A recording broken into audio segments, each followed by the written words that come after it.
Up with KREM begins now. Well, happy New Year's Eve, everyone. Welcome to Up with KREM. I'm Tim Pham. Last day of 2025. We did it. Gosh, what a year, hasn't it been? Let's get on over to Brandon T. Jones filling in for meteorologist Thomas Patrick this morning. Good morning, Brandon. And we're ending the year pretty cold, aren't we? Yeah, it's definitely a chilly start here to the day on this New Year's Eve. But take a look at this pavilion, the clock tower. That kind of is giving off some New Year's energy as well as it's nice and lit up. As for our weather headlines today, we do still have those air stagnation advisories in place. Basically, those are in place to let you know if you see a dip in the air quality, that's exactly why. Not enough wind really moving in to kick out all of the kind of just stale air that's been lingering around. We got cool temperatures through Thursday, so another mostly cool day, but we'll get into the upper 30s, and then rain and warmer temperatures starting to make its way in by late Thursday. So we'll talk about all of that, though, coming up here in our full forecast. Here's a live look at the traffic impact this morning from I-90 and Broadway. Right now, traffic moving great. No major issues to report as you head out the door this morning. Smooth sailing as we end 2025. You will need to definitely scrape your windshield probably if you park outside because it is quite cold this morning. On Up with KREM, we bring you weather and traffic together every 30 minutes. It's 6:02 happening this morning. The suspect accused of hitting and killing former Chaz Health COO Sarah Doxey is set to be in court this morning for a change of plea hearing. Over the summer, Sarah Doxey was out for a run on Spokane's South Hill when she was hit. The driver allegedly ran away from the scene. The then 17-year-old driver pleaded not guilty in July. The hearing today is set to happen at 9 this morning. He's expected to change his plea today and could be sentenced as well. This morning, we're following up on a story we brought to you yesterday on Up with KREM. More dogs at Scraps tested positive for parvo. Now, Scraps is not going to adopt out any adult dogs for the next 2 weeks. The county tells KREM 2 they treated 5 dogs for parvo. Puppies are still up for adoption, though, because they are housed in a different area. For the time being, they will not take in any dogs unless it is an emergency. Parvo, of course, is a highly contagious disease, but is easy to prevent with proper vaccinations.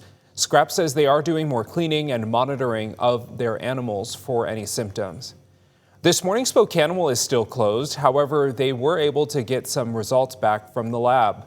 They were able to rule out distemper, a disease they were very concerned about. On Facebook, Spokane shared some dogs are recovering. However, right now, one puppy is currently hospitalized at an emergency clinic getting 24-hour care.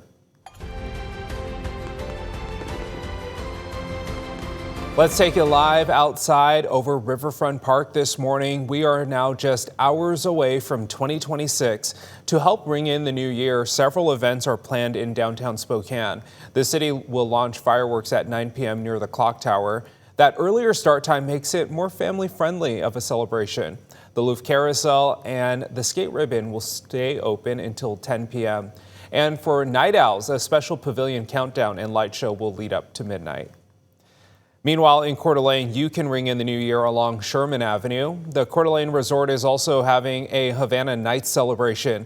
This event is ticketed and is for those 21 and older. For everyone, there will be 2 fireworks shows, one at 9 and one at midnight.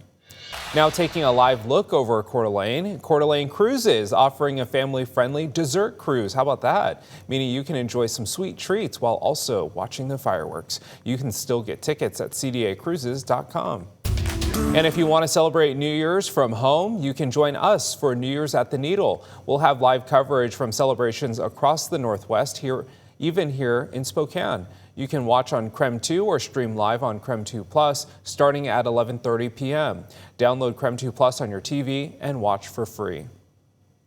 If you need to grab something from the store, today really is the best day, as tomorrow many stores will be closed. Both Target and Walmart will be open today and tomorrow. Costco, though, will be open today but closed tomorrow. Trader Joe's will be closing early today at 5 p.m. and they will stay closed tomorrow. Starbucks will be open today and tomorrow. However, some stores might have limited hours. Tomorrow is also a federal holiday. This means banks, the post office, and city and county offices will be closed. In both Spokane and Coeur d'Alene, garbage pickup will be delayed by 1 day. So if you normally have garbage pickup on Thursday, it'll be picked up on Friday, and Friday will be picked up on Saturday. This morning, we now know when another part of Highway 2 between Leavenworth and Skykomish will reopen. On Sunday, the road west of the Cascades is set to open back up. Earlier this week, crews reopened a part of the road east of Stevens Pass. Governor Bob Ferguson and state officials made the announcement yesterday. The governor says they got back an inspection report of the road at mile marker 54. A bridge there was under multiple feet of debris, but luckily the bridge is still structurally sound. I want to be clear, when I say open, it's different than the east side, which has restrictions. The east side has a pilot car where it's down to 1 lane for 7 miles. There's a detour as well on the other side. When I say it's open on Sunday, it'll open as in all lanes, no restrictions from here to the pass. The highway is still closed just east of Skykomish and west of Leavenworth. For now, drivers have to follow washed-out pilot cars to and from the ski resort. The state transportation secretary says they hope to have at least 1 lane reopened in that section by the end of January. Right now, 2 construction companies are facing hundreds of thousands of dollars in fines. The State Department of Labor says workers were exposed to a dangerous wall of dirt during a recent home construction project here in Spokane. A local building department reached out to the Department of Labor when they saw Better Builders of Spokane LLC and their subcontractor V's Concrete LLC working next to a 22-foot high wall of dirt that could have caved in. Both the county and Department of Labor had ordered work to stop at the site. The contractor ignored their order and even removed the paperwork that an inspector had posted. Less than 2 weeks after that initial inspection, V's Concrete workers were reportedly photographed working on the site again. The Department of Labor says both companies have filed an appeal. New details now. The man the Okanagan County Sheriff's Office shot and killed earlier this month outside Tonasket has been identified as 40-year-old Samuel Mittler. He was wanted for 2 counts of assault and 1 count of intimidating a public servant. Deputies shot and killed him on December 19th while they were trying to serve an arrest warrant. The sheriff's office reported Mittler was armed with a shotgun when he was shot. This morning, we have an update to breaking news we first brought to you last night. A mobile home park in Spokane Valley caught fire and caused a thick plume of smoke you could see from miles away. Fire investigators believe it could have started in a shed and then it spread to nearby homes. We spoke to a neighbor about how their community is supporting each other. And the fire was just, blazing pretty good. And thank God for the Washington State's fire department, police, and ambulance. Oh, man, we all gonna pull together, man. It's one thing about around here, we're like one big family.